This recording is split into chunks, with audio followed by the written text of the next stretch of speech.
Welcome everyone to this 8th session, which is a theory session.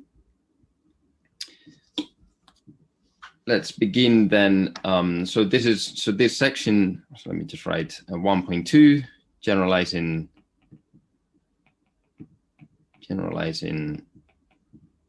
GLMs, so generalized linear models.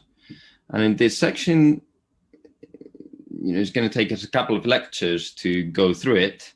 So let me firstly maybe recall a key assumption of GLMs, and then we can motivate what we're going to do. So recall, and I stressed this at the very beginning, recall that if y comes from an exponential dispersion family with mean mu and dispersion parameter phi, then it means that the variance of this guy is going to be phi times the variance function, which is a function of the mu, right?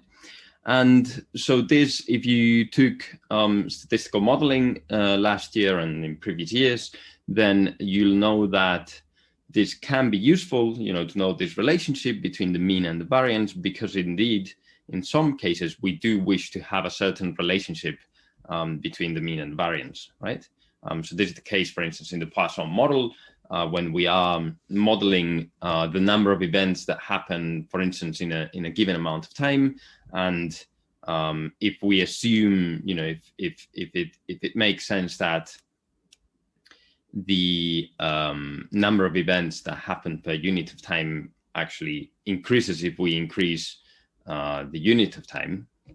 So rather than dividing it by the unit of time, I just mean that if the total number of events that happen increase proportionally to the amount of time, of course, in an expected way rather than deterministically, because we're talking about random variables, then it makes sense to have a Poisson model. Yeah. But however, of course, if we have this sort of strict relationship between the mean and the variance, then it can be very limiting as well, right? Because especially in cases in which we cannot play around with this phi parameter. So remember, in GLMs, we really cared about modeling the mean, and then the variance was more restricted, and then that's where this discussion comes in. Yeah.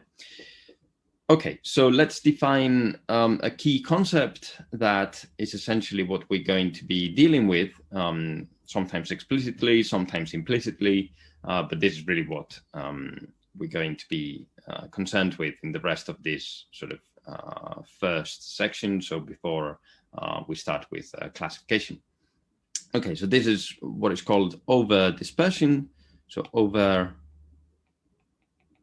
dispersion, and let me also write under dispersion, because that's another concept that is very related to over dispersion, but but that is a bit less common. So what is over dispersion or under dispersion? Well, it is the situation in which,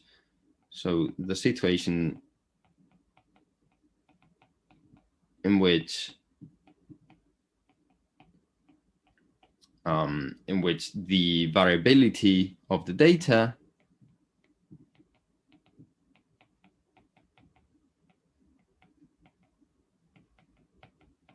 is larger than that expected or anticipated by the model, right?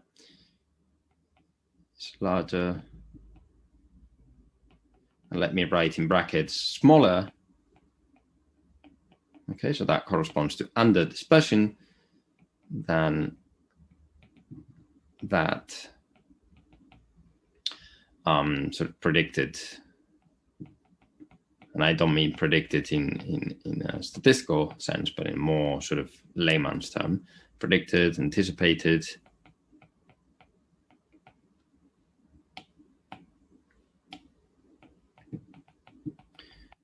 By the model.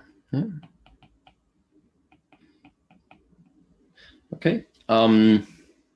So note that this doesn't really it's not only a characteristic or a situation that can arise in GLMs. So this is much more. This is just completely general, for models.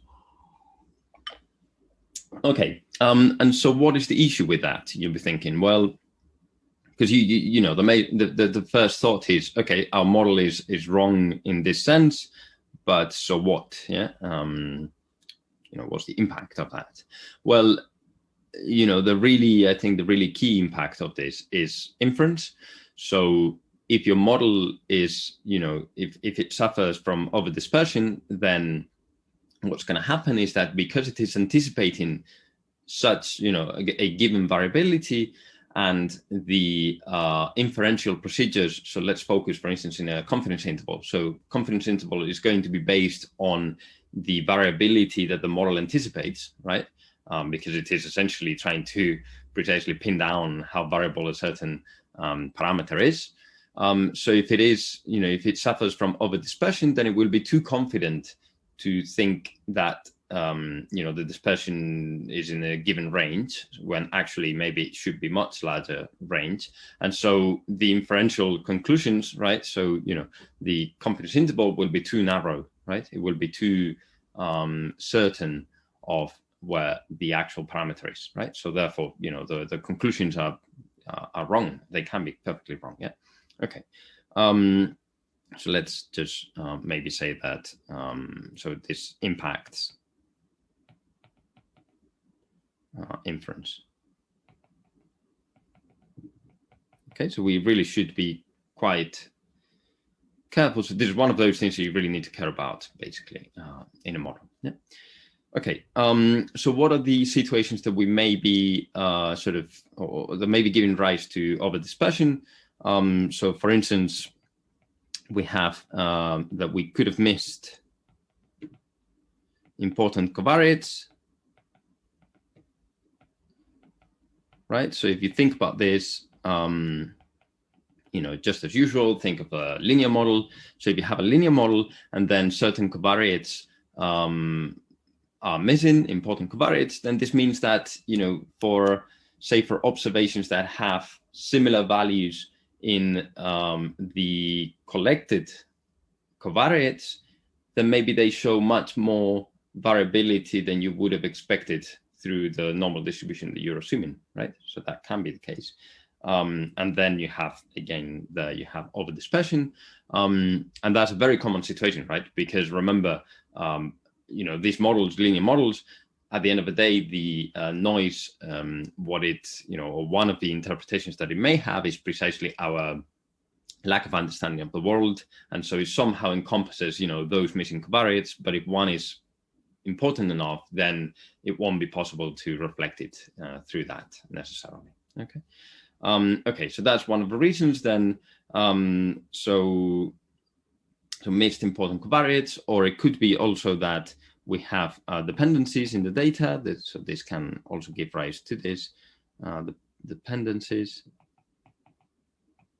right? So just imagine the two things correlated, strongly correlated, and maybe negatively correlated, for instance, and then, one is going to vary just the opposite as the other, and so there will be more variability than you would have expected. And then, another option is that you have, wrong distributional assumptions, right? So wrong.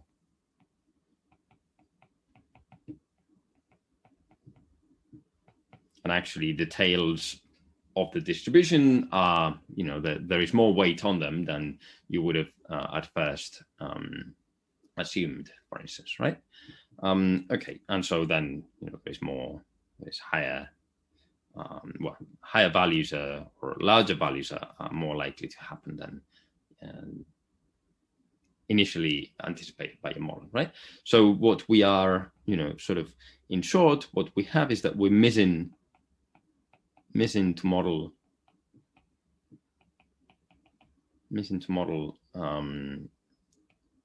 heterogeneity. Okay.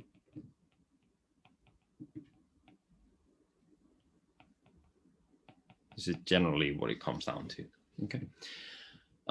Okay. So let me just maybe point out under dispersion.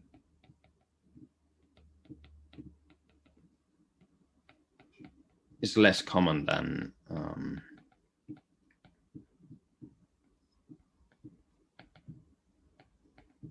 over-dispersion.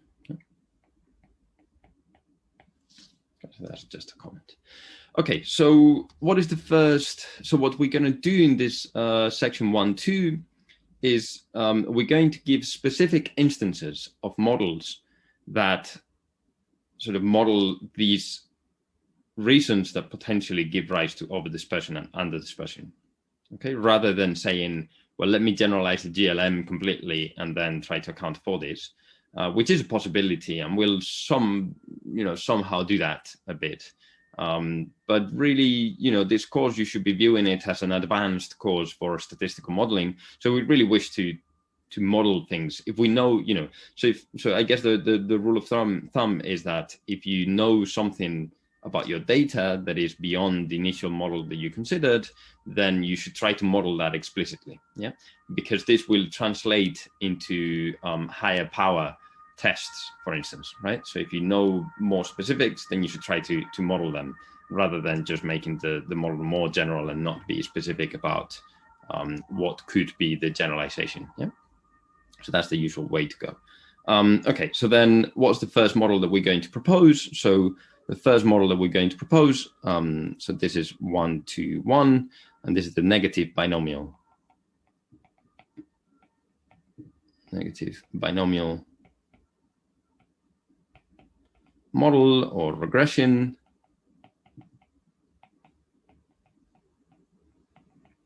Okay. So this is, by the way, so this is a generalization of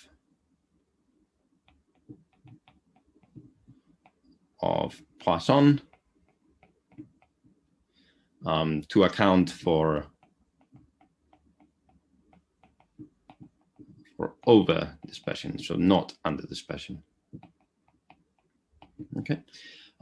So in the example sheet that I'll be uploading,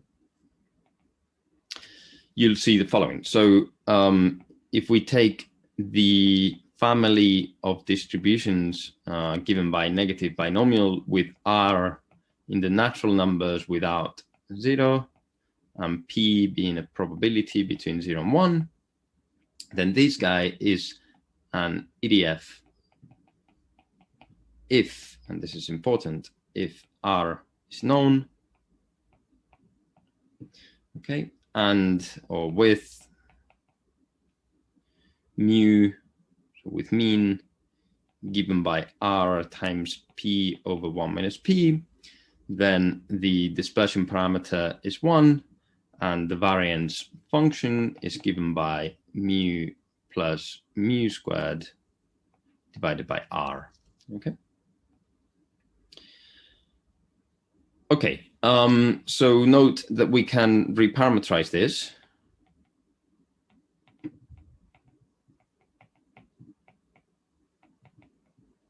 Reparameterize it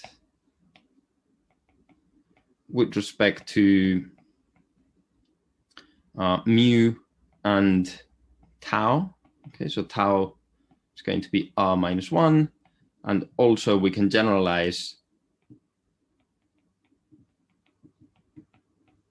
the model via assuming that the tau belongs to R plus. Okay. So it's positive real numbers. So what I'm saying essentially is that rather than assuming that tau is the inverse of a natural number, then it's just any positive real number. Okay, so we can generalize this, and then we have definition 6.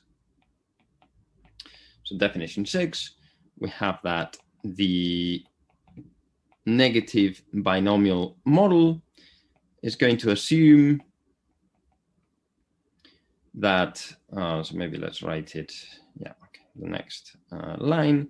So we're going to assume that the yi's are independent, so that's the usual thing, but now they are distributed according to this negative binomial distribution with mean mu I and parameter tau. Okay, so we use this reparameterization always in this model. And as usual, we assume where G of mu I equals the xi transpose beta for some beta in RP unknown. Okay, and G is known. Okay, so this is just the usual thing. Okay, from GLMs, and tau greater than 0 is the overdispersion parameter, so-called overdispersion parameter.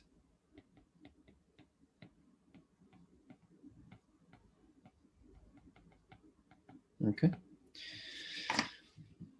Okay, so let me make some remarks about this model.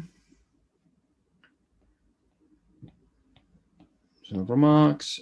First, let me down. Usually, we have the following. So usually, we have the G equals the logarithm. Okay.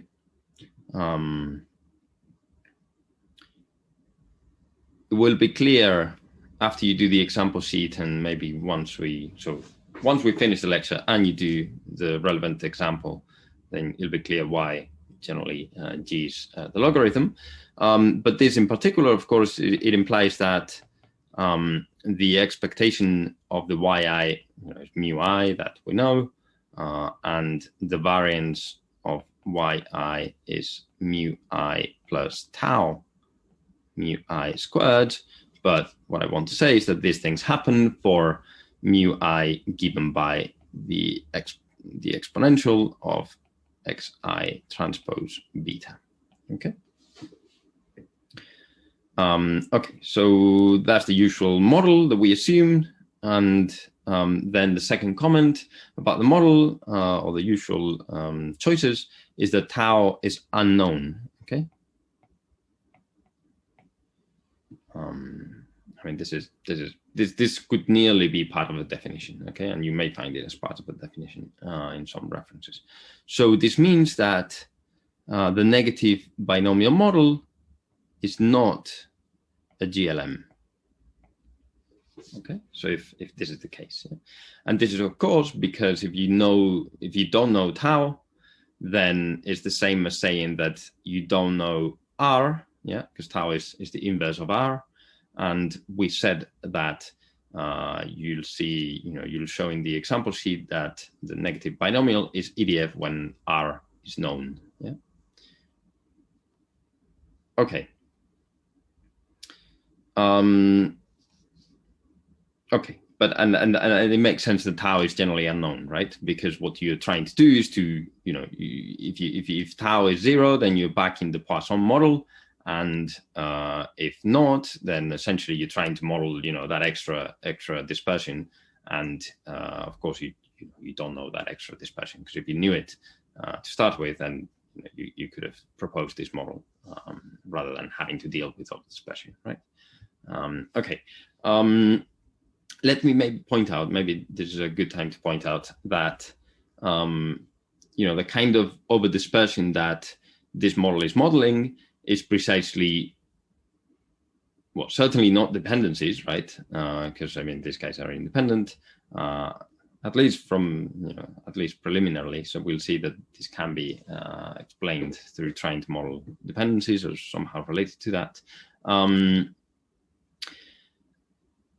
Distributional assumptions, well, they're not really so badly, sort of violated, because essentially the negative binomial is like a Poisson with this difference, few other differences, but that's not really the key. The key here is that what we have is that we have some unexplained overdispersion, and so then we just sort of embed it into or encompass it into this tau. So really, this generally fits the case in which we have a Poisson experiment, or we believe we have a Poisson experiment in which we're missing some covariates, some important covariates.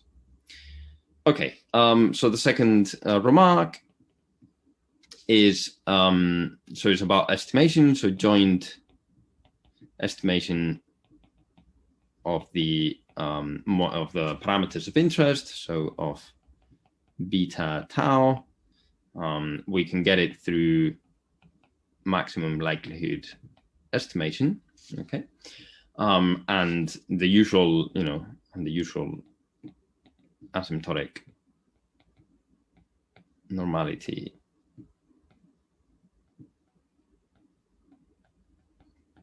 results hold. Okay, just to make sure that you're aware of that. Yeah, you don't need to worry about that. Okay, and then regarding testing, so we can test H0, right? So a reasonable test that we consider is whether we have a Poisson model or whether we have, this overdispersion that is modeled via the negative binomial model, right? Okay. So what is the problem with this? So there is a problem, yeah?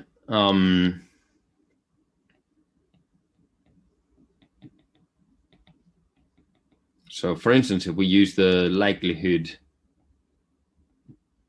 ratio test, then H0 falls on the boundary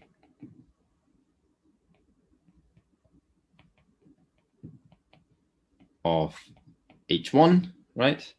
i.e. what we have is that tau is 0 versus, tau being greater than 0. So if you took a course like Principles of Statistics, in which you've seen, the sort of mathematical foundations of stats, then you'll know that in these cases, you have issues with the usual asymptotic normality theory. And indeed, we do here as well. And okay, so let me then give you what the asymptotic result is for testing this. So let me maybe say if oh God, okay. So if L0 and L1 are the log likelihoods, okay, then what we have is that L0 at beta hat, so there's the MLE, minus L1 at beta hat tau hat and y, then this will converge in distribution. So generally we would have, chi-squared, and because there is one, there is just one parameter, or they differ in one parameter, then it would be a chi-squared on 1 degree of freedom. But instead, what we get here is a mixture of two random variables, and this is, well, of two distributions, and this is of a Dirac delta at 0. There's a distribution that puts all the mass at 0, and then a chi-squared on 1 degree of freedom. Okay, so we'll see this in the practical as well. But at least we identified the limiting distribution, so that's not bad because we can use that for inference. Okay. So second model that we're going to, or maybe class of models that we're going to consider, are called zero inflated models, which we may shorten as ZIPs. Okay. So, sorry, can you actually see the questions that people write? Oh, no, I don't have access to the chat unless I actively look into it. Sorry. Okay. See, okay. Yeah, so feel free to unmute yourselves. So I didn't quite, dependencies of what in what? The covariates? No, not necessarily the covariates. So just dependencies between observations, right? So, so just to answer the first question, Lenny Wells. Yeah, so dependencies, I mean, we'll go into this in the next model that I propose. We will talk about this, so it will make sense. Missing to model heterogeneity. Well, heterogeneity could be these dependencies, or it could be what I said about this missing covariates. So if you have, so again, I go back to the example that I gave you in which we have, observations that have the same values of a given covariate or a given set of covariates, and actually they vary much more than you would expect from, this common values of the covariates, then there is heterogeneity. So I mean, it's homogeneity is that in layman terms, it just means that you're similar, or that you expect some similarity. Heterogeneity is the opposite, right? So they display a different behavior in some sense, yeah. So homogeneity is, for instance, when you have residuals that, they're all in a cloud, sort of behaving more or less in the same way. And in the same way, I don't mean in a deterministic way, but rather in a random way. So they can be described by a single distribution. But if they cannot be, so for instance, if the residuals are going upwards and you have like a tunneling, or like the inverse of a tunneling effect, so they go upwards, or maybe they go like more like a tunnel, then that's you see heterogeneity there. Okay, homogeneity would be that you cannot distinguish between them. Heterogeneity would be that you can. So this is from linear models, basically, heterogeneity and homogeneity. So by the missing to model it, do you mean like sort of failing to model it, as in you're not managing to model all of the heterogeneity that there is in the data? My question was more that I didn't really understand what the wording meant. Yeah, but heterogeneity, you cannot define it as the difference. You cannot define it. So, I mean, we're talking about random models. So any heterogeneity or homogeneity has to come through the distributions rather than the actual observations, right? The observations are always going to be different because they are random. But it's what is inherent in them, which is the distribution, that has to be different. And so this is why I'm saying, if you have a tunneling effect, then clearly it's not only that the actual observations look different, but rather that there is something inherent in them that is different.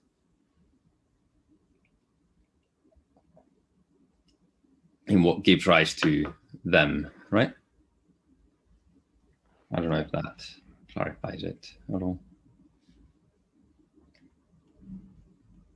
I mean, I think if we carry on at the end of a lecture, it will be easier to see examples, sort of to pick up examples of this. So there is a question. No, L1 should be smaller than L0 because it has more parameters. So yeah, so it has more parameters, so it's been maximized. Yes, you're right. So it should be L1 minus L0. Yes, you're right. And 2 times. Yes, indeed. Sorry, that's a typo. Yes. Okay, so let me just change this to L1, L0. Yeah. Thank you. Yeah. Okay. So no, I cannot see them. So do unmute yourselves. I'm not prompted when you ask. Okay.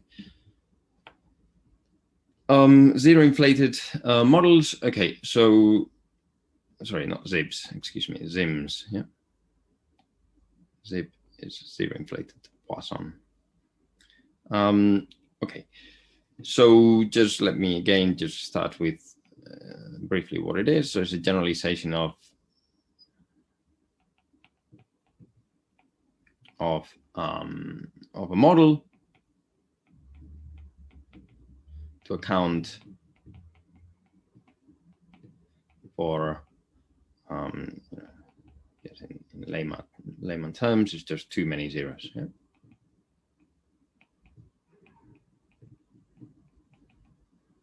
Okay. So I'll give you an example now. Well, or let's just talk about this. So, for instance, imagine that you have a survey in which you are collecting, the number of times that people go to the cinema or the number of drinks that people have on a weekend. Then essentially what will happen there is that you have a group of people that just never go to the cinema, right? Or never have a drink. So then what will be happening is that you have a population that you may be able to model through, for instance, a Poisson distribution, but then you have another population that is essentially zero all the time. And so this will mean that the model that you were considering in one account, it will essentially be wrong to model this. And this is actually a common situation, as I said, for instance, in surveys. So then one introduces what are called zero inflated models. And as you can imagine, this essentially mean that you model the inflated number of zeros. Yeah. Okay, so let's define it. So definition 7. So let M1 to Mn be non-degenerate models.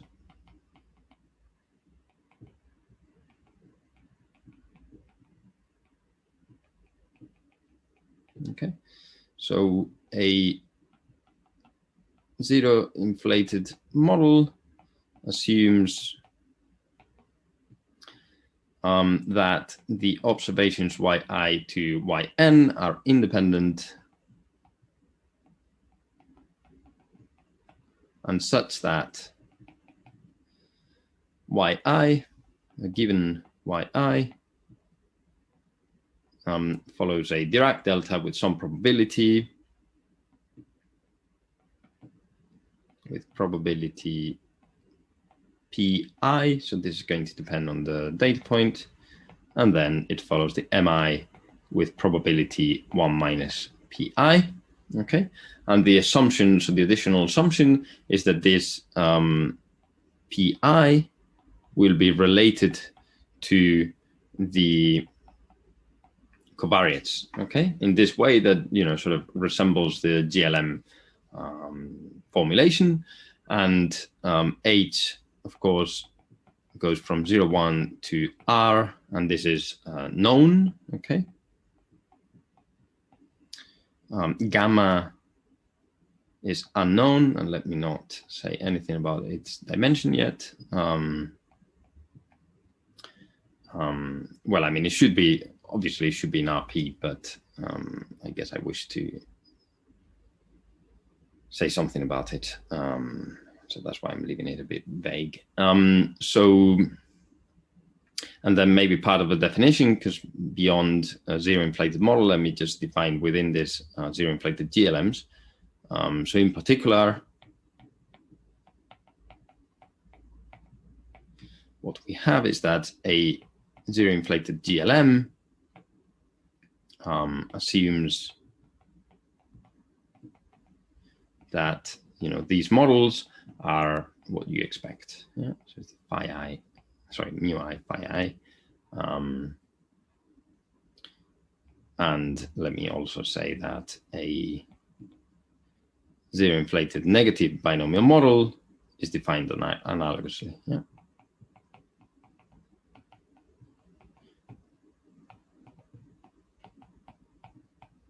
Okay, so essentially it's what you expect. You just take your model and then add zeros to it. Yeah. This way, right? Okay, so we're going to focus, of course, on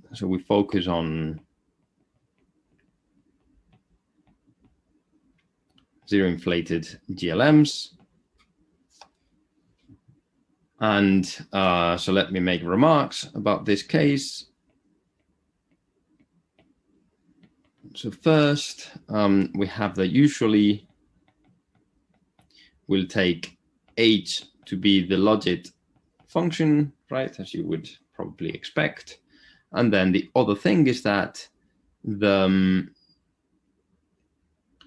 how would I define this? Yeah, okay, so the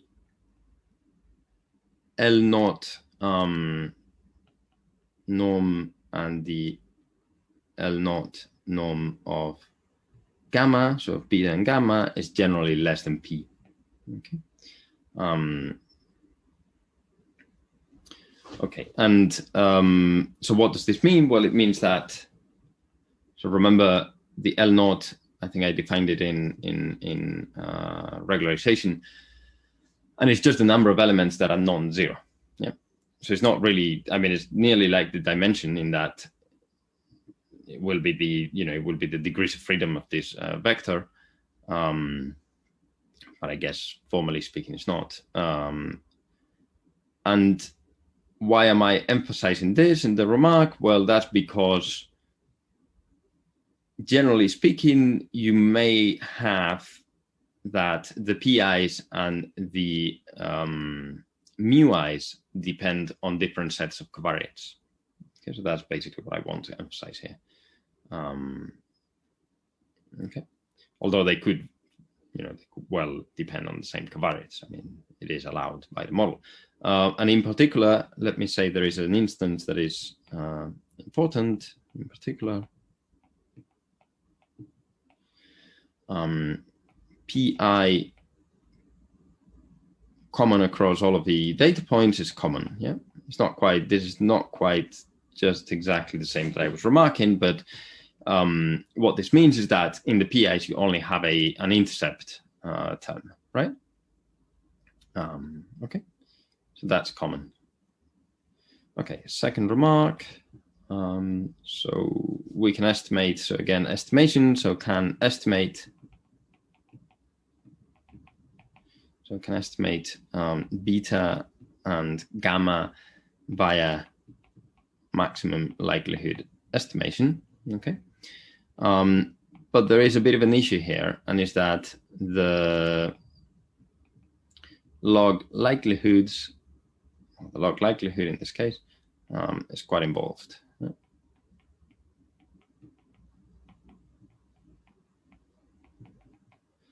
And optimization methods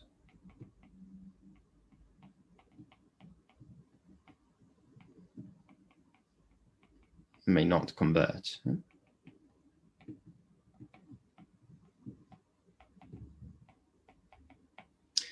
Okay, and I'm talking about, for instance, Newton type here. So these are just the usual ones.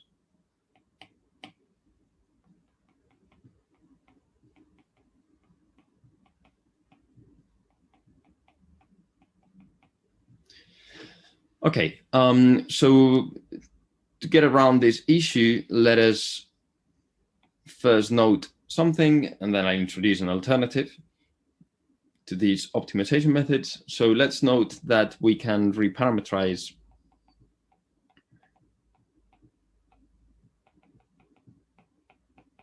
or reformulate, maybe it's better to say reformulate, it's not quite parameterization. So we can reformulate I guess a Zim as follows, or as, okay, so as yi being 0, if zi is 0, I'll define zi in sec, and yi following this mi model, if zi is 1, where zi, these guys are independent and follow a binomial distribution with parameters 1 and pi, right? And these are what are called latent variables. Yeah.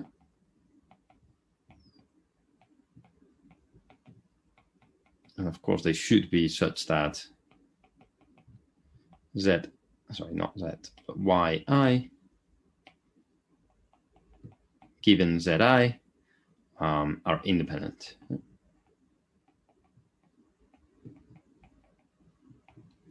Okay, so it should be clear. Okay, so now somehow, I guess I left it open from before, so I can't see comment. So wasn't probability.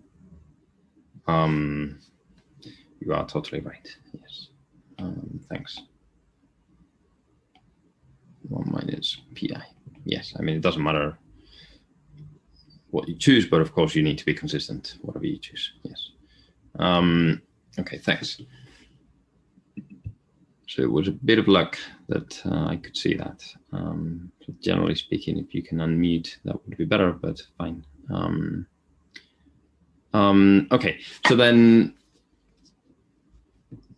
given this view, we can introduce an alternative, okay? And this is the expectation maximization.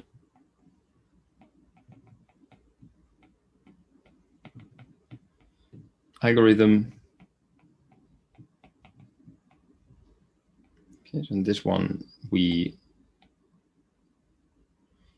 have this view in which we have data, but also latent variables, okay? So let y and z be vectors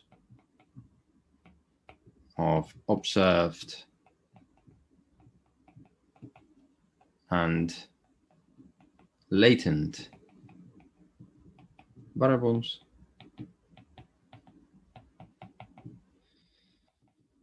Respectively. And let theta be a vector of unknown parameters. Yeah.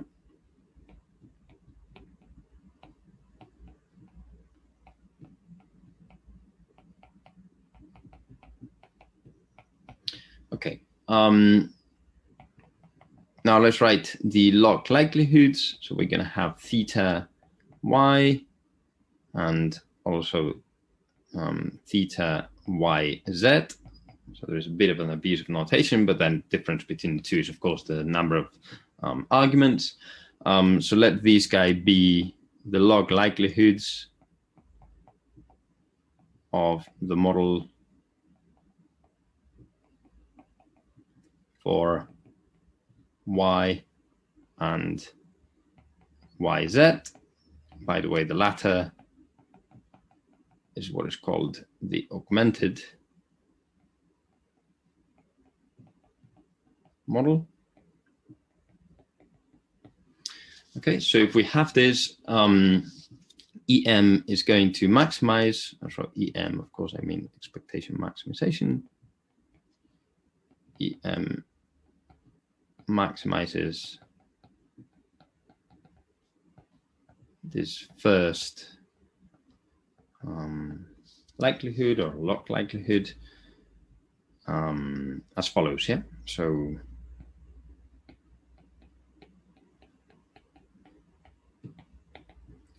what are the steps? So first of all, we initialize.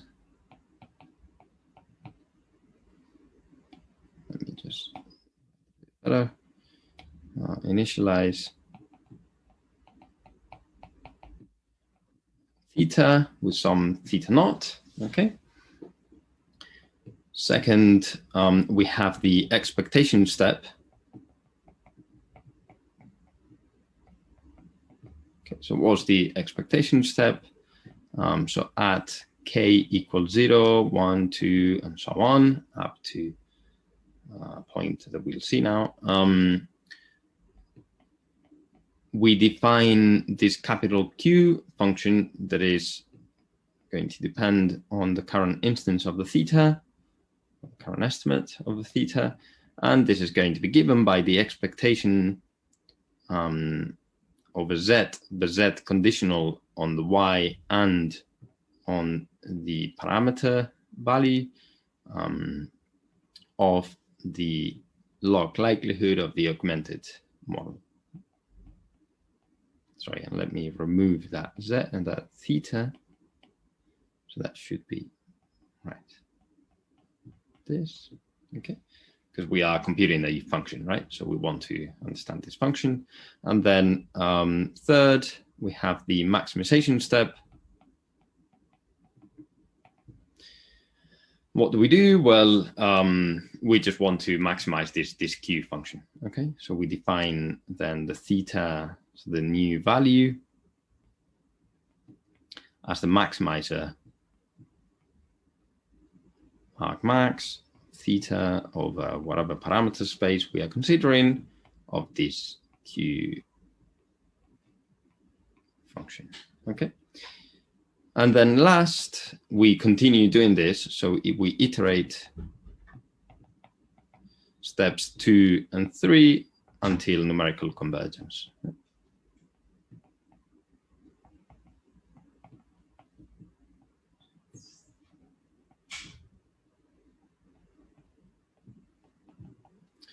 Okay, so let's make some remarks. So I can try to get used to checking the chat. Okay, so remarks. So first, EM is more costly, generally speaking, of course, is more costly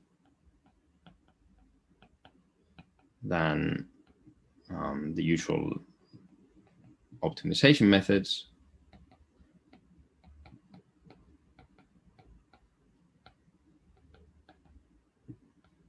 Okay, but the good news is that it is guaranteed to converge.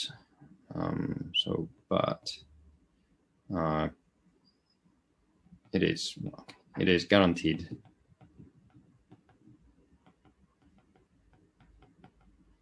to converge to a local maximum, of course.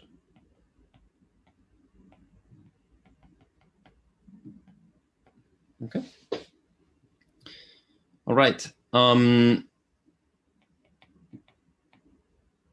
let me now then begin with this other section. So this is generalized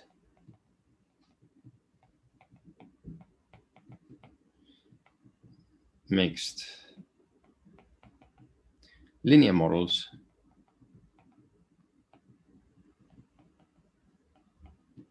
This is GM. Okay, so generally, okay, so this is not the most common way of writing this. Yeah, okay, let me just rewrite this. Generally, you write linear mixed models, yeah?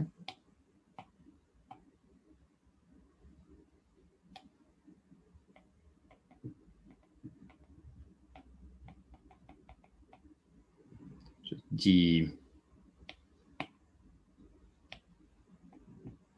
GLMM.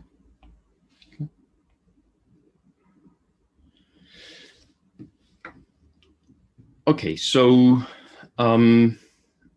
here's where the dependencies are gonna sort of be modeled explicitly, and so hopefully this will somehow answer some of the questions. So this is a generalization of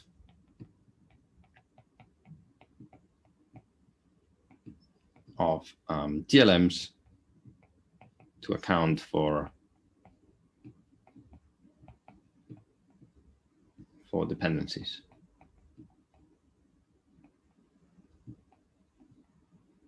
Okay. So let me talk about this for a second. So let's start maybe with the prototypical example is longitudinal studies. Yeah.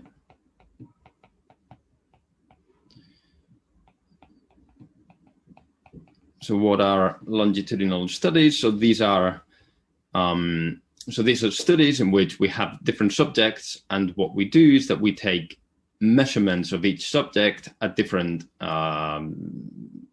times. Yeah.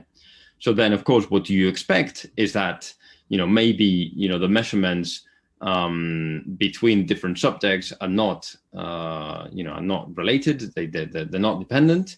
But of course, the measurements within each subject, so at different times, say that we take a measurement today and then another measurement tomorrow, and so on, then those are going to be dependent. Yeah, so there will be randomness, but there must be some dependency between these observations. So more generally speaking, what we think is that we have some subgroups of the data, and these subgroups, again, between them there won't be dependencies, and within them there will be dependencies. Okay, so let me maybe just write how the data comes in. Actually, maybe let's pause here, and then we can okay, so that's okay. So I gave you that short introduction, and then we can talk about the model and the limitations of the model, and then introduce yet another way of generalizing GLMs. All right, thank you for your attention. Again, if you wish, I can stay for a couple of minutes if you have more questions.